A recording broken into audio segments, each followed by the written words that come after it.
Halo, kembali lagi dengan Fanny di sini. Kali ini kita akan mengenal cara mendisiplinkan atau mengatur diri supaya mampu mencapai tujuan yang kita tetapkan lewat metode WOOP. WOOP berasal dari WIS, Outcome, Obstacles, dan Plan. Metode ini dikembangkan oleh Gabriel Utingen agar orang lebih mudah mencapai target dengan memadukan pikiran positif dan antisipasi akan adanya hambatan melalui format rencana, jika atau maka. Mari kita mulai satu persatu. Langkah pertama adalah wish atau harapan, dengan memberi makna dan arti pada tujuan atau keinginan yang ingin kita capai. Saya akan beri contoh. Aku punya misi untuk hidup sehat secara fisik, mental, dan emosional. Saya rasa semua orang menginginkan ini. Maka langkah berikutnya adalah outcome atau hasil. Dengan cara memvisualkan hasil terbaik yang mungkin dicapai dan bagaimana kita tetap fokus pada cara mencapainya. Dari contoh sebelumnya, di sini saya visualkan hasil yang ingin dicapai, yaitu memiliki tubuh yang ideal, supaya lebih percaya diri dalam pergaulan dan secara mental lebih tenang dalam menghadapi hidup. Langkah berikutnya, obstacle atau hambatan.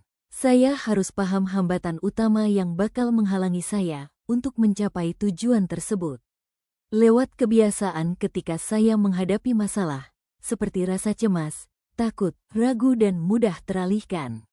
Saya mengenal kekurangan-kekurangan yang ada di diri saya, karena saya mudah tergoda untuk kembali ke kebiasaan lama, tidak disiplin dan mudi. Lalu saya mulai ragu untuk melanjutkan. Oleh sebab itu, kita perlu membuat rencana atau plan sebagai langkah berikutnya.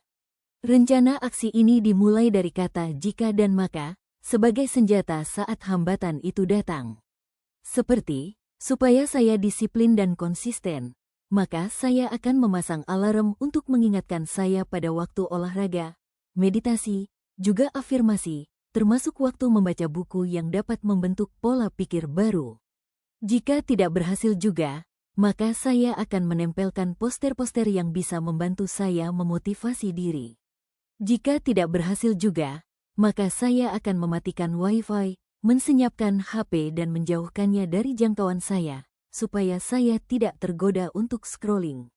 Jika berhasil, maka saya bisa mendapat uang 10.000 untuk ditabung, supaya di akhir bulan, saya bisa gunakan untuk menghibur diri, karena saya pantas mendapatkannya dari hasil kerja keras saya. Mengapa metode WOOP ini bekerja dengan efektif? Karena metode ini lebih mengembangkan strategi dengan membangun kesadaran akan kelemahan dan kekurangan kita, disertai dengan langkah-langkah yang harus kita lakukan untuk mengatasi hambatan tersebut. Bahkan, membuat rencana cadangan bila langkah awal tidak berhasil, dan apa yang bakal saya dapat bila berhasil. Metode ini juga merupakan gabungan visual tujuan dengan menantang potensi diri dengan berpikir logis, nyata, dan realistik. Sehingga, sangat sulit mencari celah untuk gagal. Contoh lainnya, bila kamu siswa SMA atau SMK, berencana untuk mendapatkan beasiswa S1. Dengan harapan, bisa menata masa depan dengan profesi yang menjanjikan setelah lulus kuliah nanti. Maka, kamu buat tabel rencana, langkah-langkah yang akan kamu ambil dari kelas 10 hingga 12. Setelah itu, kenali dan sadari apa saja yang bisa menghambat tujuanmu. Misalnya, kamu suka main game online, cek sosial media, susah fokus. Maka, yang kamu lakukan adalah membuat daftar rencana bila kamu mulai tergiur untuk bermain game, cek sosial media, dan sulit fokus. Misalnya mematikan HP lalu meletakkannya jauh-jauh. Olahraga sebentar supaya oksigen tercukupi ke otak.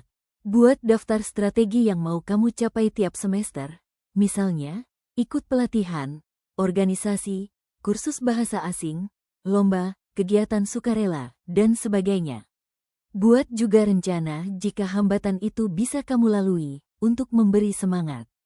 Misalnya, jika ikut satu pelatihan tiap semester, maka kamu dapat durasi main game 1 jam tiap libur. Bila tidak berhasil, kurangi 1 jam. Jika baca 1 buku selesai, maka dapat durasi main HP 1 jam tiap libur. Supaya kamu semangat menyelesaikan banyak buku dalam 1 tahun ajaran. Tentunya, lebih baik dibuat lebih detail dan jelas. Butuh komitmen untuk melalui hambatan-hambatan itu. Akhir semester, CV dan portfolio kamu bertambah, dan ini akan membuatmu tambah semangat dan positif di semester-semester berikutnya. Di kelas 12, kamu sudah mencapai semua target kamu, sehingga bakal sulit ditolak pengajuan beasiswamu. Semoga penjelasan ini dapat memotivasimu lebih baik. Bila ada pertanyaan, silakan tulis di kolom komentar. Sampai jumpa di video-video berikutnya.